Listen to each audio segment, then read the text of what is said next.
You know, first I wanted to thank some key people, and if you could do me a favor and make sure that this word gets out, because it's really important to me. But two people, Steve Maines and Mike Ryan, went out of the way for this event to happen. They've been working around the clock, just nonstop, and we couldn't have pulled off this special game without those two guys. I also want to thank the city of Lubbock. There was a lot of things going on with using the arena and getting through stuff, and we just had a lot of people step up and let this game be possible. And then lastly, and more important than anything, our fans, Red Raider Nation responded on this. You know, season ticket holders bought the ticket. People came out. We had a great walk-up tonight. We had groups coming out. I want to thank Cliff Kingsbury for getting the football team out here. I know we had a lot of other sports teams out here. I just want to thank everybody. But nights like tonight don't happen with a lot of people behind the scenes doing it, so I just wanted to recognize that. So with the game, I didn't think we played our best game, but I think the reason was Rice. I thought Rice played great, especially early. They spread us out. We were having a hard time guarding them, and they started passing the ball around like a well-coached team. So I think a lot of our struggles and our frustration tonight was Rice more than what we weren't doing. I know this. Our guys were trying hard.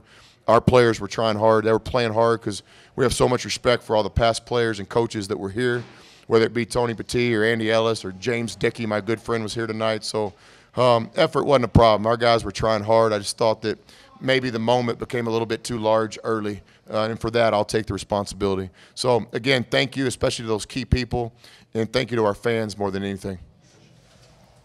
Yeah, we definitely wanted to get more movement in our zone. We definitely wanted to flash people across the floor, down the floor, from the block. With Z specifically, he's a player I really trust. He's a skilled player. He can dribble, pass, shoot. He's got a demeanor and a maturity and kind of an experience, calmness beyond his age. So, you know, he's kind of like a young Zach out there, somebody I really trust with the ball. Just same thing with Jared, just him going on that 5-point run to kind of help you all. I guess what did that kind of help you guys just kind of start going? Was it just him kind of starting that defensive energy, or I guess what did that really start? Yeah, I thought I'll give Al Pinkins. It was his scout, and Mark Adams works with our defense, as you guys know, and those guys did some good game coaching tonight. You know, I'd much prefer to have the game going where I can sit there and enjoy good basketball, but sometimes we got to earn our paychecks and help the guys a little bit during the game. I thought Al was locked in on some key suggestions, and Coach Adams was really on me all night about the intensity and picking up the pressure. And so what that did is it allowed our defense to create some offense. And then ultimately you got to give our players credit because they're the ones making the plays. But I thought Al and Mark really helped tonight. And then, you know, Rice played great. They really did. I thought they were hard to guard. They spread us out. So I thought at the end, you know, we took care of the ball tonight. A 9-turnover game is exactly what we're looking for. We made them turn the ball over, so that's kind of our formula. Tonight the free throw line really failed us.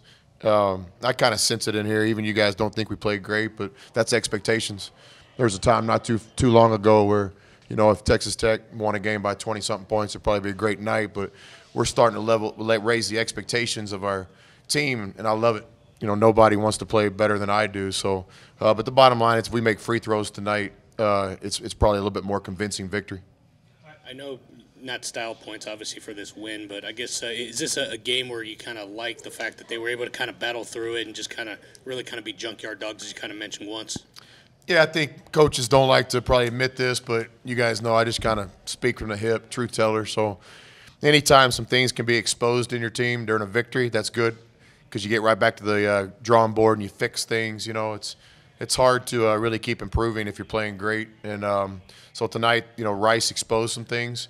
And so, you know, as much as I'm not very happy with that, I think it'll end up being a positive because we'll have some time to work on it. Go to the front with Chad. Coach, I think they went the last 11 minutes of the first half without a field goal. How much did you guys need that, and what was the biggest factor in being able to do that? Yeah, so our defense really kept us in the game in the first half. We couldn't make shots. We weren't getting to the free throw line. We were just we weren't playing very well offensively. But, again, give Rice credit. That's a well-coached team that had a game plan, and they executed it. With a lot of young players. But I thought our defense kept us in the game. And I told the guys at halftime, keep being aggressive, keep being confident, and I'll make a prediction here. We'll shoot the ball pretty good in the second half. And we did. You know, we got right back to 50% for the game. We shot over 60 in the second half. So tonight offensively, good balance, 4 guys, 5 in double figures, low turnovers, get to the free throw line, don't make them, rebounded the ball decent. We just got to play better. Stay in the front with Joe. Coach, second half forced 17 turnovers.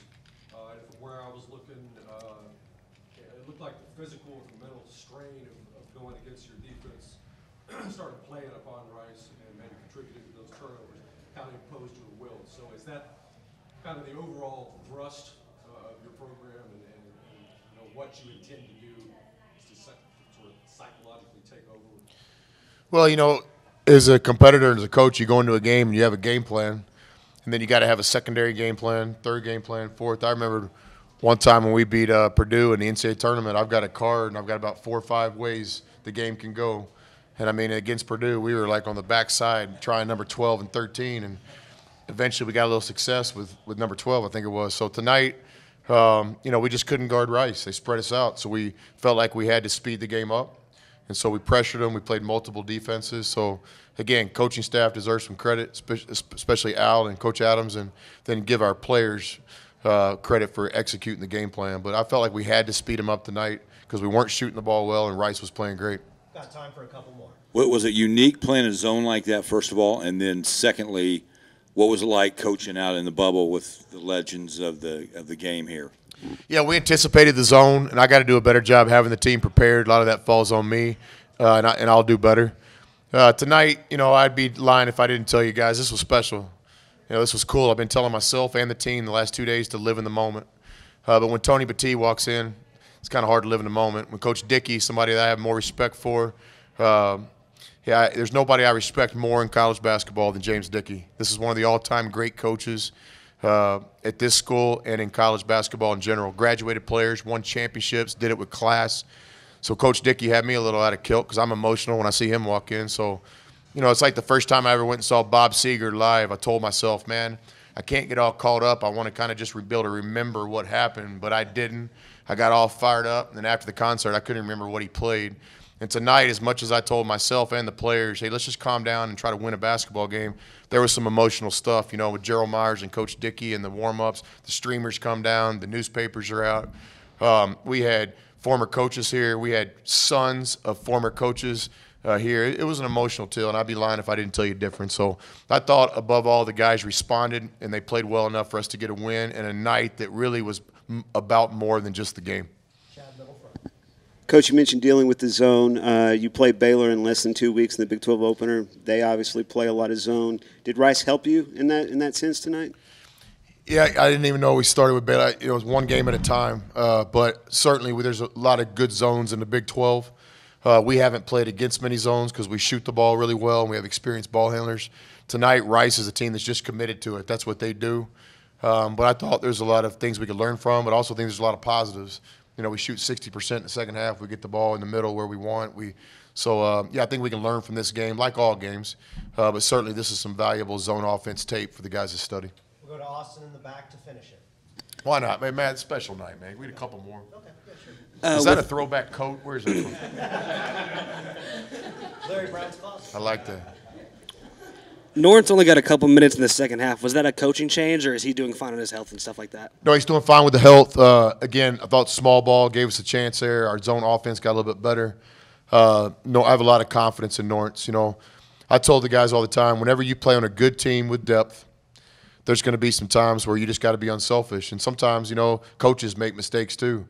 Many times in my career, I'll apologize to a guy the next day, should have played you more. So I just know in this game we made a decision to go small because it was helping our zone offense.